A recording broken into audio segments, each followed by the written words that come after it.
Dr. Collins finished her residency. Took up a job in Portland as an attending physician. Portland? Yeah, I think that's where she's from. Episode 4 reveals that Collins completed her residency. She's back in Portland.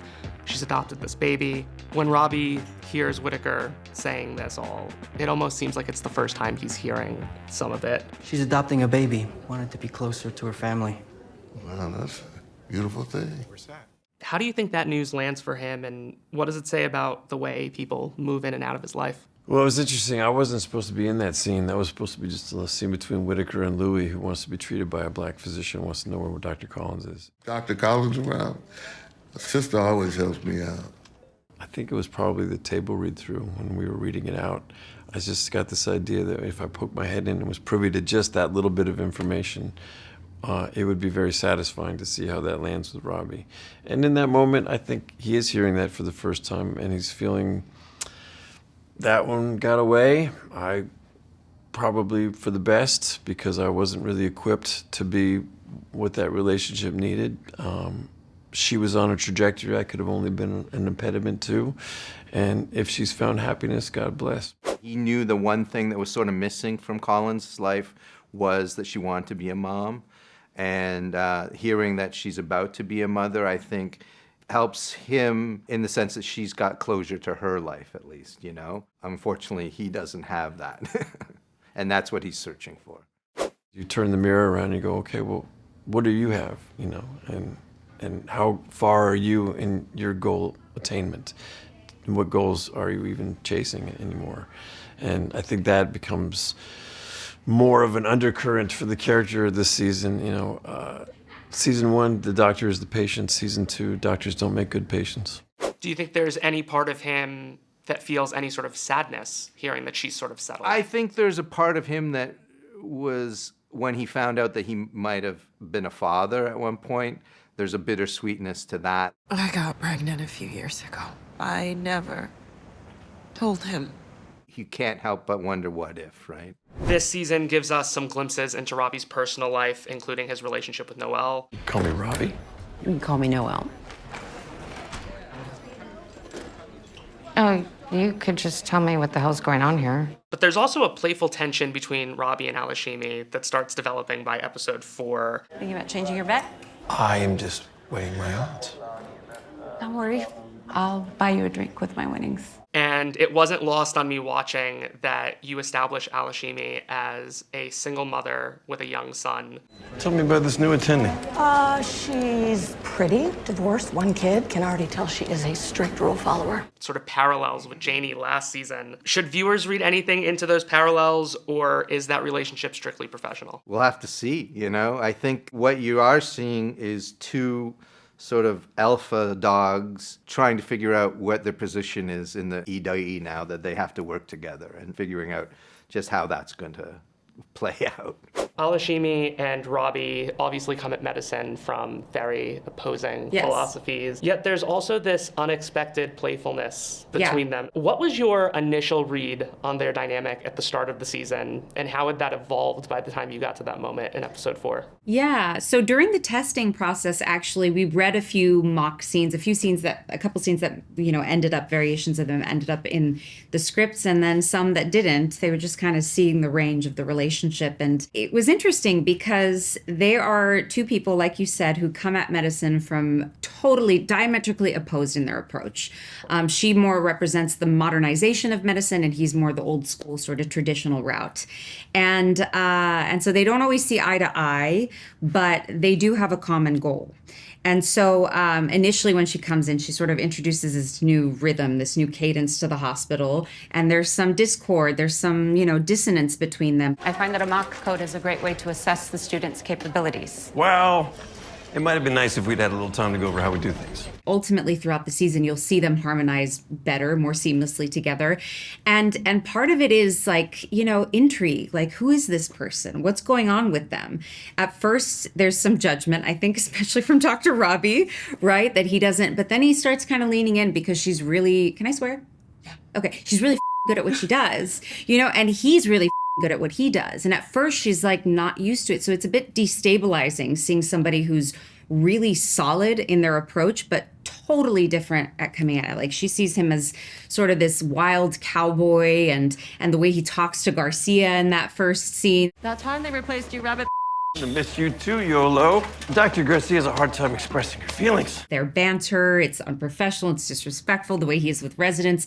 But ultimately, like I said, they have a similar goal. It's all about the patients. It's all about delivering the best quality of care. It's fun. And I mean, Noah is just such a fascinating, dynamic actor, and he's so alive and present and explosive in his choices. So it's such a joy and so fun playing opposite him. And sometimes a scene is written a certain way, and then we'll take it in a different direction because that's where the energy is going. So yeah, I'm excited for audiences to sort of go on that journey with us. Cassie's ankle monitor was such a defining part of season 1. Now it's gone, as you said. What does that freedom mean for her and for you as you get back into her headspace knowing that that weight has been lifted? I think that Cassie's a little bit more present with patients and in the hospital, and she's a little bit more settled and maybe thinking about how she wants her life outside the hospital to look, and maybe what's missing, and maybe some carnal needs. Yeah, I think it's been a long time since she's been held or touched, and yeah, is thinking about those big questions. So I won't be seeing you again? As a patient, no, but it was nice meeting you, Brian. By episode 4, Cassie not only has more physical freedom, she lets herself say yes to meeting Brian at an art gallery. Have you been to that one on 40th and Butler? No, I was gonna go by maybe around 9. Okay. How connected are those shifts for her, feeling unburdened for the first time and feeling ready to take a chance on something new? I think the buildup of that was also reflected in Michael Norrie's character, the old man who was flirting with her. And, you know, you get the sense through talking to him that he has social engagements and has this alive love life, even in his 80s. My greatest joy in life is my social calendar. And just seeing the kind of joy behind that and, you know, envy. Yeah. I remember filming that scene and feeling like it was almost scarier than very complicated traumas because it just feels so vulnerable. To turn around and just take a chance on somebody. I've done it once before in my life, in real life, and you know, it's scary. The concept of rejection is scary, even if you think that it's not going to happen in that particular circumstance. So, yeah, it was fun to play, and also cool that they wrote that for the actress in her 40s. I asked for Dr. J earlier, and I would like to see her now. I haven't been in the hospital for a while. I don't know a Dr. J. She's one of the best doctors in Pittsburgh. In episode 4, we learn Javadi has found some real success on TikTok as Dr. J, to the point where a patient specifically asks for her, unaware that she's a med student. Oh, Dr. J. What did you think of that twist, and what does it say about where Javadi is finding her confidence this season? I really liked the concept of, like, social media as a med student being a place where Javadi turned. Sort of, you know, maybe that's something that happened after the mass casualty incident of last season. My eye, it's super glued shut. Then I would suggest cutting the full lash down. I concur, Dr. J. Because she's such a lonely character. She's been so socially isolated her whole life in so many ways. Like, you know, starting college at 13, 14, like that is such a almost type of trauma socially, I think, for her. She's so not surrounded by peers. And so I think finding a community online is something that's really important. How many followers do you have, Dr. J?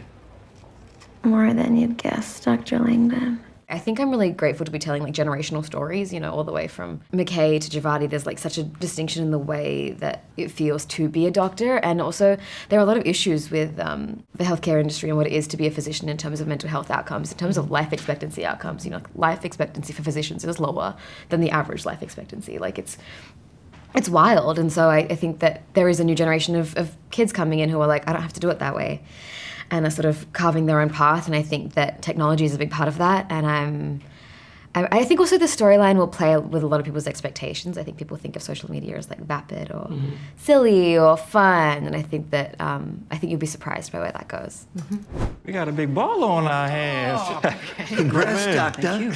I like this side of you, man.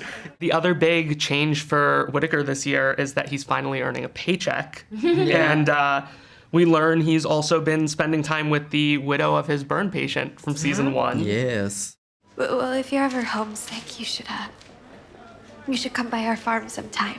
What do you think is doing more for his confidence at this point? Is it Robby's belief in him, the grounding that's coming from financial stability, or this, as Santos puts it, this friend with farm benefits situation?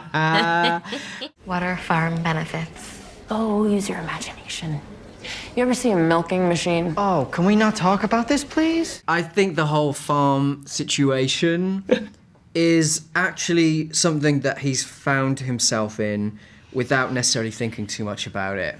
For better or worse, I think it's actually a bit of a weakness of Whitaker, without sounding like he's too empathetic, but it can be a weakness. You know, he saw someone in need in season 1 who was kind of, I'm sure, asked for that help and kind of stepped into that role and is maybe, you know, stretching himself too far. It's kind of a crazy thing to do and a little bit inappropriate. I've been helping Amy out on the farm after her husband died, and she is a friend. She's just a friend. Sure, just a friend. So I don't think it's that that's giving him the confidence. I think that is just him going a bit too far. But yeah, I think it's more about him having to teach people now is a big thing for him. It's another plate to spin for sure, and more stress, but it's kind of given him more reason to be competent. He has to be, you know.